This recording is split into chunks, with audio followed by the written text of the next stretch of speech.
최근 그 범여권 인사들이 그런 친일 프레임을 통한 여러 가지 폄훼, 도에 지나칠 정도의 그런 발언들이 쏟아지고 있습니다. 앞으로는 이렇게 또 친일 청산을 또 외치면서도 뒤에서는 혈세를 투입해서 친일 잔재를 또 미화하는 그런 사업들이 진행이 되고 있습니다. 지난 15일 날 김원웅 강북회장이 이승만 대통령은 친일파와 결탁했다. 또 초대 국군 참모총장에서부터 21대까지 일제에 빌붙어서 독립군을 토벌하던 자가 국군 참모총장이 되었다. 이렇게 친일 프레임 씌우기를 지금 서슴지 않고 있습니다.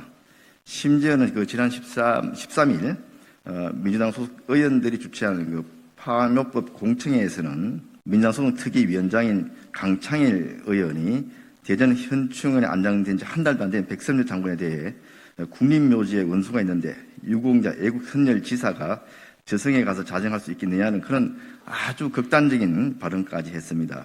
이렇게 범여권 인사들이 겉으로는 친일 청산을 하자고 온갖 퍼포먼스와 발언을 하지만 또 내부 사정을 들어보면은 개인들의 이익과 결부된 그런 사업들에 대해서는 오히려 더 친일 잔재를 보존하는 데 더 노력하고 있거나 전혀 그런 데 대한 비판의 목소리를 내지 않고 있습니다.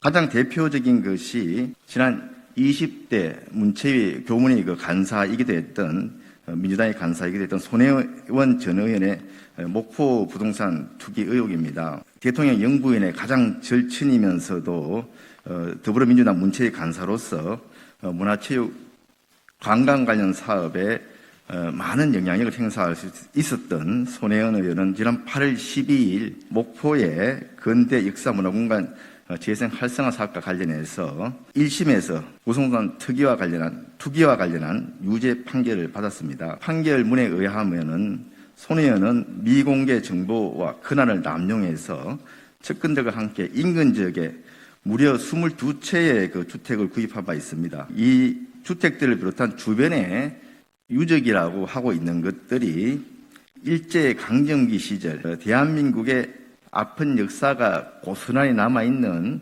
일제의 그런 수탈 기관들의 건물들이 대부분입니다.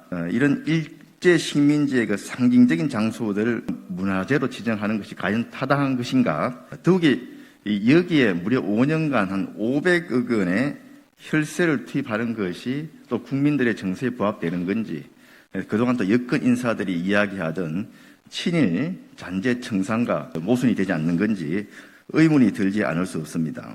해당 사업을 추진하는 과정을 들여다보니까 졸속이 참 그지없습니다.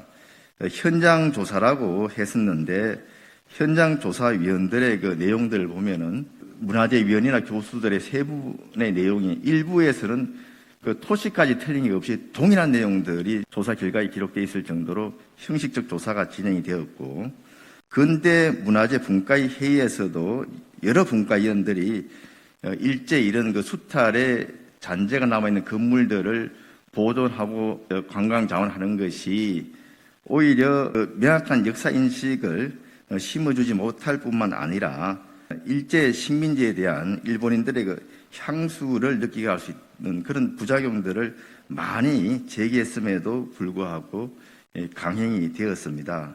특히 다른 유사 사업과 비교해 볼 때 그 사업의 추진 속도에 있어가지고도 불과 3개월 만에 여러 가지 절차가 진행될 정도로 굉장히 패스트 트랙으로 진행이 되었는데 손혜원 의원이 조카를 통해서 차명 구입한 창성장 같은 경우에는 일본 요정입니다. 그 요정에 누가 가서 이렇게 그때 이용을 했겠습니까? 대부분 일제의 고위 관료라든지 국민들의 고해를 빨아먹던 그런 친일파들이 이용했던 그런 장소가 창성장이 아니겠습니까? 8월 29일에 경순국칠 110년입니다. 이 경순국칠을 앞두고 민족 수탈의 상징이자 일제 식민지의 그런 핵심적인 장소를 국민의 혈세를 들어 보관한다는 것을 누가 허락한 것입니까?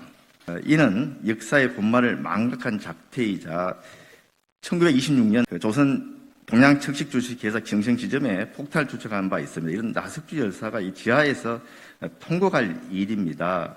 이 문화재로 등록하고 보존하고 기억해야 할 것은 식민지 착취의 상징 근본이 아니고 일제에 항거했던 우리 선조들의 고귀한 기상과 희생임을 잊지 말아야 할 것입니다. 문화재청은 친일잔재 미화 사업에 혈세를 투입할 것이 아니라 항일 독립유적지 복원, 항일 독립투사 역사 보존 및 현창 사업 등에 관련 예산을 집중적으로 쓰는 것이 저는 맞다고 생각을 하고 결산 또 내년도 예산 심의 과정에서 강력하게 촉구할 예정입니다.